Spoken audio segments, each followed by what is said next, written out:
Carvalini nahast sandaalid. Meil on selline veluurist ja siledast nahast mudel. Siledast nahast on siis selline liblikaga.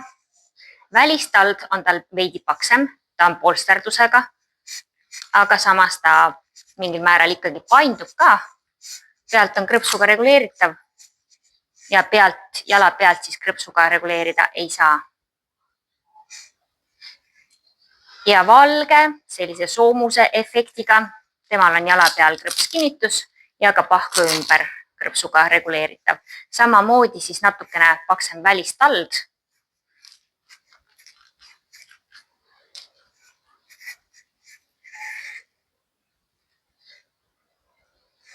Ja selline natukene kitsam ninakuju.